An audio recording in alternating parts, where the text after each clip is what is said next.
It was late afternoon when I arrived at the house.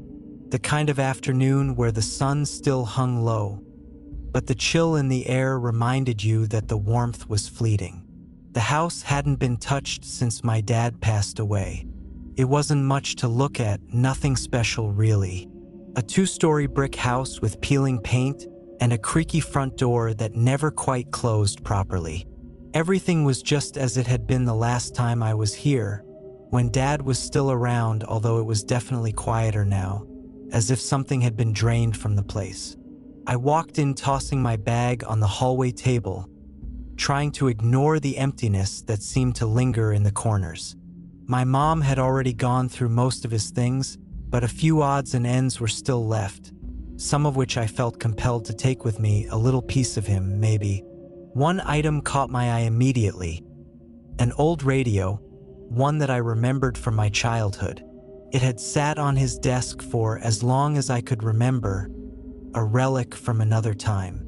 Dad had always been fond of that thing, even when everything else in the world went digital. I didn't think much of it at first.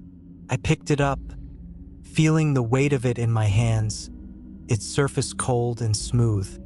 It was the kind of thing that could gather dust for years and still feel like it was in working order, like it had a purpose that no one else understood.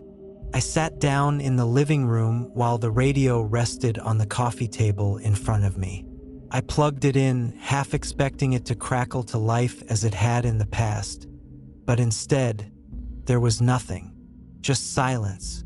A moment of hesitation crossed my mind, but then I twisted the dial. The static that filled the room felt odd, almost too thick. I adjusted the volume, the low hum of the radio filling the silence. It wasn't a strange sound, just the kind of noise you'd expect from an old piece of equipment. But then it happened. A voice. "Hello? Is anyone there?" I froze. My heart skipped, not in fear, but in confusion. The voice was unmistakable. It was my dad's voice, though it sounded different, distorted somehow, like he was speaking through a thick fog. My hand lingered over the dial, and I almost laughed at myself, thinking it was just some strange interference, maybe the radio malfunctioning. But then the voice came again, clearer this time. "Son, are you there?" I blinked, unsure whether I should respond. My mouth was dry, my hands trembling slightly. I didn't know what to think. The room felt too still, too quiet.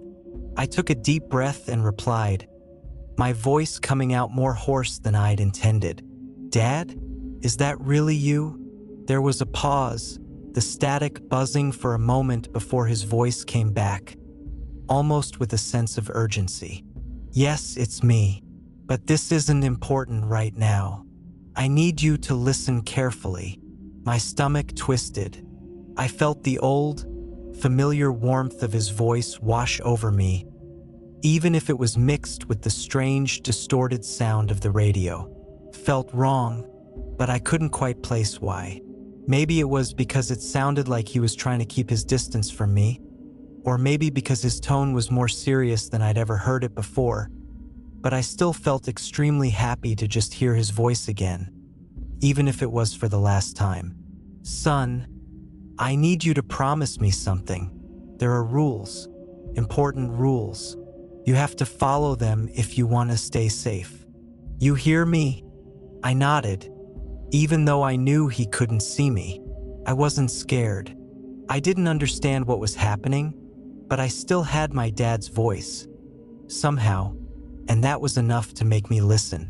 "Rule number 1, he continued, his voice crackling more now. "Keep the radio volume set to an even number at all times. If the volume is set to an odd number, she will hear you more clearly." I frowned. "Who's she?" I asked, but he didn't answer. His voice only grew more insistent. "Promise me, son," he urged. "Promise me you'll follow the rules." I didn't know what to make of it, but I couldn't ignore him. This was my dad. He wouldn't be messing around. I gave a quick, nervous promise and waited for him to continue. "Rule number 2, he said, almost as if he hadn't heard me. "If the radio plays a voice claiming to be someone else you know, don't trust it. She can mimic voices to manipulate you." I swallowed hard. My mind was racing. Was he warning me about some kind of trick? Who was this she he was talking about? "Rule number 3, the voice continued. "If you hear whistling along with footsteps outside your house while the radio is on, do not look out the window. If you see her, she'll know where you are." I felt a chill run through me. There was something unsettling about the way he was speaking, but I wasn't sure why. Maybe it was the way his voice kept changing, or the way he kept saying she like it was something I should know. "Rule number 4, Dad's voice grew more urgent. "If you hear the sound of hard knocking coming from under the floorboards, stomp 3 times directly over the sound. If you don't, it will allow her to crawl upward." I blinked. There was a strange pressure in my chest, but I still didn't understand. I glanced around the room, trying to push the unease away. The old house was quiet. Too quiet. "Dad? What's going on?" I asked, my voice coming out shaky. "Listen to me," he replied quickly. "The question isn't important. Your safety is. Follow the rules and you'll be fine. Break them and, well, you don't want to know what happens." His voice trailed off into the static, and I stared at the radio, unsure of what to do. I didn't feel scared, not yet, but something in my gut told me that something wasn't right, that whatever he was trying to tell me, I needed to take seriously. The unease started to settle in, like a weight on my shoulders that wouldn't lift. But I didn't know how to respond. I just sat there, listening to the crackle, waiting for something, anything to happen. Didn't. The room remained still, the only sound now being the static of the radio. My mind raced over the rules my dad had given me, trying to make sense of them, but the weight of uncertainty kept pulling me back to the same question. What was happening? Who was this she he kept warning me about? The room didn't feel like the same place anymore. I stared at the radio. The dial was flickering with static. The occasional crackle made the hair on the back of my neck stand up. It seemed like the only thing that could break the stillness in the room. But as I sat there, I noticed something. The radio, which had been so silent just moments ago, began to hum again. It was enough to make me uneasy. My fingers twitched toward the dial, instinctively wanting to turn the volume down or off, but I remembered Dad's rule. Even numbers only. I swallowed hard and resisted the urge. Then it stopped, just like that. A deep silence settled over the room again. The kind of silence that made every little sound feel like an explosion. I waited. Nothing. The old house creaked. A sound so faint it almost felt like my imagination was running wild. I sat there, the radio staring back at me like a dead eye.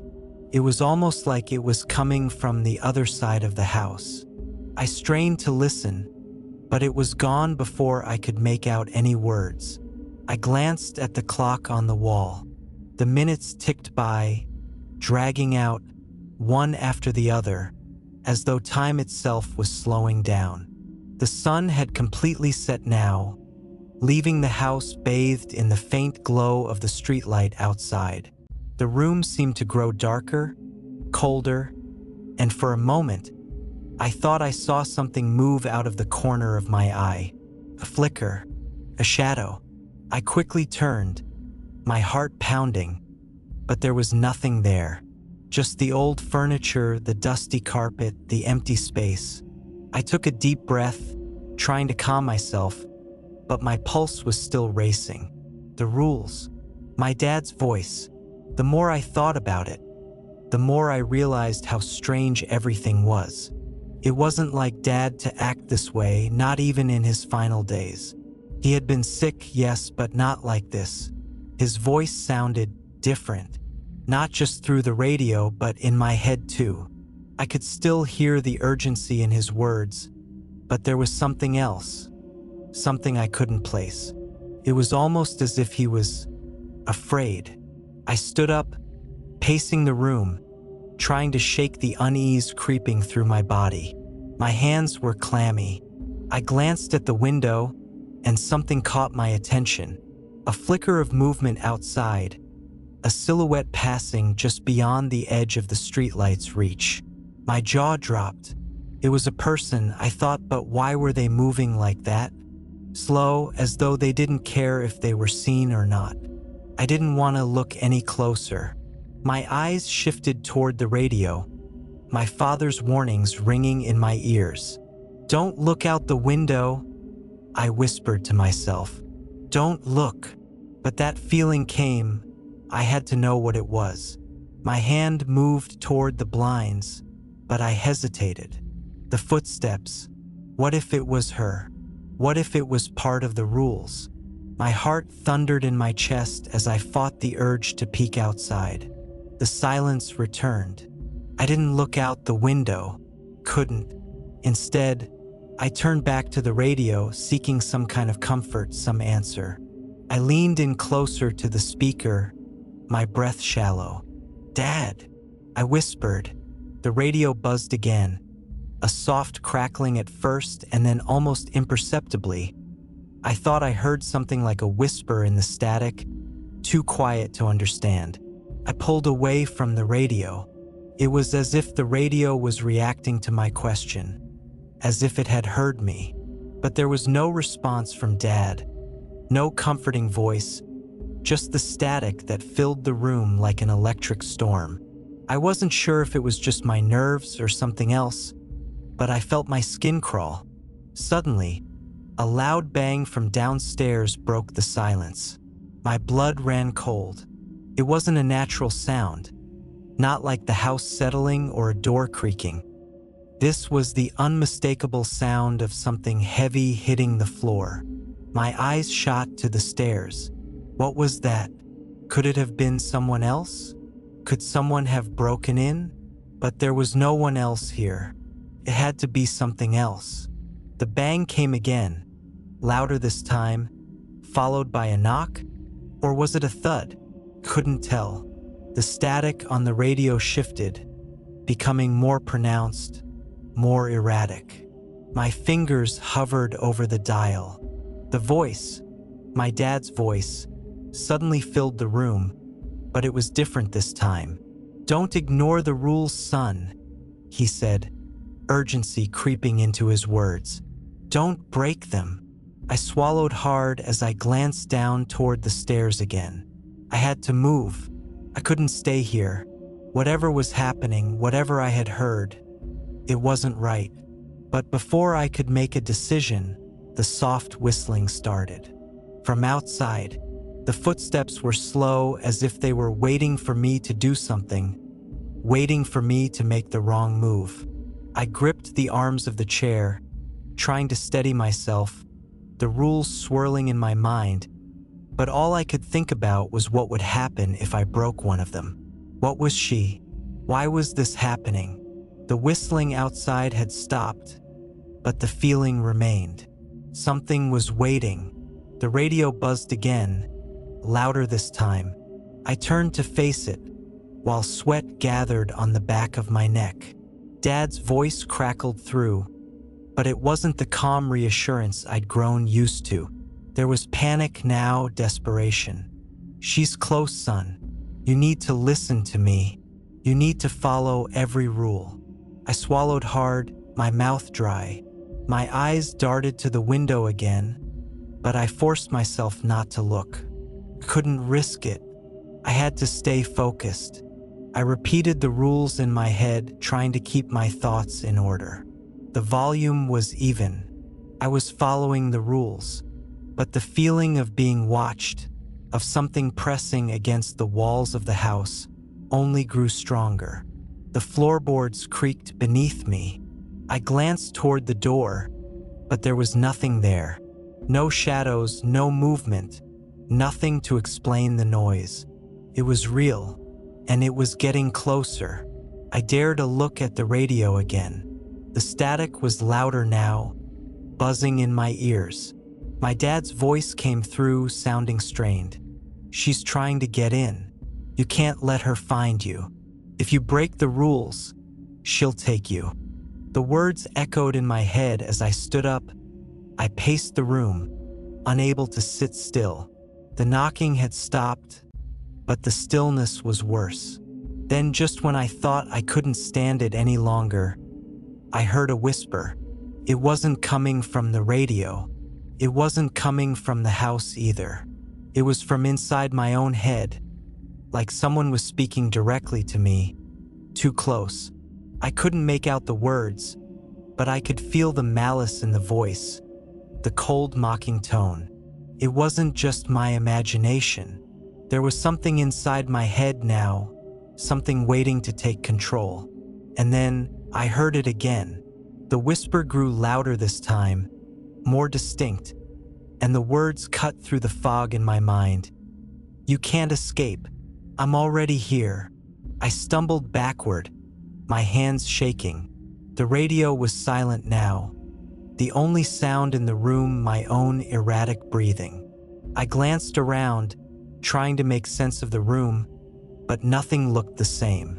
The shadows in the corners of the room seemed darker now, as if something was hiding just out of sight. The whispering didn't stop, kept growing more mocking, and then just as suddenly as it had started, it stopped. The silence returned, but it wasn't the same. I took a shaky breath while my eyes darted around the room. I reached for the radio and I turned the dial, trying to find any trace of my father's voice, anything familiar. But the static surged again. Then there was a pause followed by something else. Tapping. It was a sound like fingers drumming on wood. It was coming from beneath the floorboards. My eyes widened in horror as I remembered my father's warning. If you hear the sound of hard knocking coming from under the floorboards, stomp 3 times directly over the sound. Failing to do so will allow her to crawl upward. I stared at the floor. The tapping continued, and I could feel it in my chest now, like a pulse beneath the boards, getting closer. I took a step back. I felt paralyzed by fear. The tapping became faster, like something was forcing its way up from below. The floorboards groaned under the pressure, the sound reverberating through the room like the beginning of a storm. And then silence again. I was trapped in this room, in this house, with something I didn't understand. And then I heard a whisper. This time it was clear. "You're not alone." My heart skipped a beat. I turned toward the radio, my eyes wide with terror. But before I could react, the dial shifted on its own. The static surged again, and my dad's voice came through, distorted, shaking with fear. "Don't break the rules," he said, his voice barely recognizable. "She's closer than you think. Don't make a sound." The radio hissed again, and then silence. I stood there, waiting for anything to happen. Something was here in the room with me. I could feel it even though I couldn't see it. I could hear it breathing, just beyond the edge of my awareness. I had to follow the rules. I had to. As I stood there, rooted in place, the floor beneath me shifted as though something immense and heavy was dragging itself through the beams. The groaning wood didn't sound like it was being strained. It sounded like it was being pried apart. A sudden thud echoed through the house and I stumbled backward. This wasn't random. This was targeted. Whatever was down there knew exactly where I was. I wanted to stomp on the floorboards so I could follow the rule. But then my father's voice flickered back through the radio, loud but broken. "You need to stop hesitating. Stomp, before it's too late." His words were panicked, desperate, and for the first time, he sounded scared of me, as if my inaction was a betrayal. Before I could react, a splintering crack ripped through the air. A section of the floorboards directly in front of me started to bow upward, creaking under the force of something trying to push through. I stumbled back, finally stomping the floor 3 times as hard as I could, but the damage was already done. The bowing didn't stop. It shuddered violently, and a sound escaped from beneath the boards, a wet guttural exhale that made my stomach lurch. It was the sound of something alive, breathing, testing the air. A single pale hand burst through the wood, clawing upward. The fingers were too long. The joints were disgustingly swollen, and the nails were blackened like they'd been digging through stone. I staggered further away, crashing into the table where the radio sat. Static came out through the speaker, drowning out my dad's voice entirely. As the hand clawed at the edge of the broken wood, dragging more of itself upward, her head appeared next. Her face was obscured by long matted strands of black hair that clung to her wet gray skin. Her hair parted just enough to reveal a pair of rotting eyes.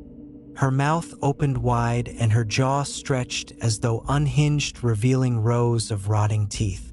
I backed away further as she started to crawl fully into the room, her limbs contorting in ways that made my skin crawl. Her joints popped and cracked while her body shifted as she moved toward me on all fours. She looked directly at me with those horrible eyes. She was silent except for the wet sound of her hands and feet against the floorboards. The radio crackled violently and my dad's voice burst through, trembling with rage and fear. "You broke the rules. You weren't supposed to hesitate. You let her find you." I shouted back at him, my voice cracking with desperation. "What is she? What does she want? Why is this happening to me?" His voice became quiet, almost a whisper. "You weren't supposed to know, but you've left me no choice. She's here because of me, because I made a deal to protect you." My mind raced, the words barely registering. "What deal? What are you talking about?" The woman on the floor stopped crawling. She lifted her head sharply, her face snapping towards the radio. A rumbling growl escaped her throat, and she began dragging herself faster. I scrambled backward, knocking over a chair as she closed the distance between us, her mouth twisting into a grin that stretched too far, splitting the corners of her lips. My father's voice came again, louder now, as though he was struggling to be heard over the static. "I didn't die in an accident. I gave her my soul to keep her away from you, but you let her in." His words hit me like a punch to the liver, but I couldn't process them. All I could focus on was her and the way her body arched and convulsed as she crawled closer, the sound of her nails scraping against the floor like knives on stone. "Who is she?" I screamed, my voice breaking. The radio hissed again, and for a moment I thought he wouldn't answer. Then, in a voice so faint I could barely hear it, he said, "She was my first wife." Before I could even process his words, the woman lunged forward, her hand shooting out to grab my ankle. Her touch was icy, burning through my skin like frostbite. I screamed and kicked at her, but her grip was unrelenting, her nails digging into my flesh. Her head tilted again, her grin widening as she opened her mouth, releasing a sound that was more a vibration than a voice, a hum that rattled in my chest. I twisted free, scrambling to my feet and bolting for the door, but the radio erupted again, my father's voice pleading. "Don't leave the room. If you leave, she'll follow you forever. You have to hide. Lock the door and don't make a sound." My hand froze on the doorknob, torn between the primal urge to flee and the rules that had kept me alive this long. Behind me, the sound of her crawling grew louder. I turned to see her dragging herself toward me at an impossible speed, her limbs bending and snapping as if she were breaking herself apart just to move faster. Her grin was gone now, replaced by something far worse: hunger. I threw myself into the nearest closet, slamming the door shut and locking it just as her hand slammed against the wood. Her nails scraped against the surface, the sound filling the small space, followed by a laugh that chilled me to the bone. She began to whisper, her voice seeping through the cracks in the door, cold and mocking. "He thought he could save you, but you were never safe. You were always mine." I pressed myself against the back wall of the closet, trembling as her whispers grew louder, more insistent. My father's voice came through the radio again. "I'm sorry, son. I'm so sorry. I thought I could protect you. But there's no escaping her now." The static swallowed his voice, and the radio fell silent. The woman outside the door let out a laugh again that turned into a scream. The closet door shook violently, the hinges groaning under the force of her assault. And then it stopped. I couldn't tell if she was still out there waiting, or if she had gone. I listened for any sign of movement. I was terrified for my life. I waited and waited in the same position for what felt like 20 minutes. I decided to shift over in the uncomfortable closet. Then I bumped into something wet. I turned my head slowly, and there she was, staring right back at me with the widest grin possible.